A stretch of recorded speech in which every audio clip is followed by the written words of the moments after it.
అరే ముసలి డొక్కు గజ్జి కుక్క ముద్రగడ, చిరంజీవి గారి గురించి, పవన్ కళ్యాణ్ గారి గురించి నువ్వు ఏనాడు మాట్లాడలేదా? నువ్వు మాట్లాడకుండా మిగతా వాళ్ళు మాట్లాడుతున్నారా? దేవురే మాట్లాడడానికి నోరా?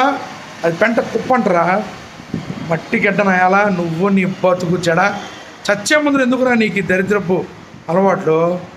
డ్రగ్స్తో పట్టుబడిన అమ్మాయి గురించి, లేదా విడాకులు ఇచ్చేసిన అమ్మాయి గురించి, లేదా ఇద్దరు బాల్య గురించి ఏ రోజు పవన్ కళ్యాణ్ మాట్లాడలేదు అని అంటున్నావే. ఏం బతుకురా నీదా? నువ్వేం కాపు జాతిలో పుట్టావురా దరిద్రుడా, చండాలుడా? నీ కూతురిని పవన్ కళ్యాణ్ పరిచయం చేశాడా?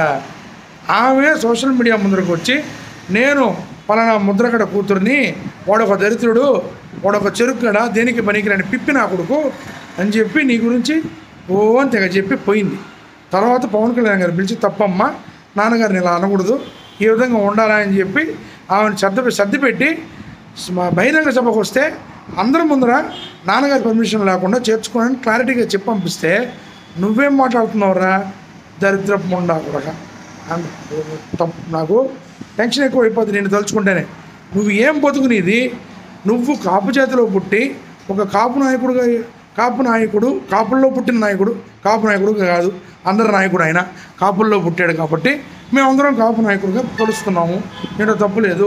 నువ్వేందో ఈరోజు ఒక కాపు ఎదుగుతున్నప్పుడు ఇంకో కాపు అడ్డుపడ్డట్టు నీ బాధ ఏంది? నీ కడుపులో మంట ఏంది? ఎప్పుడు చేస్తావురా నువ్వు దరిద్రుడా?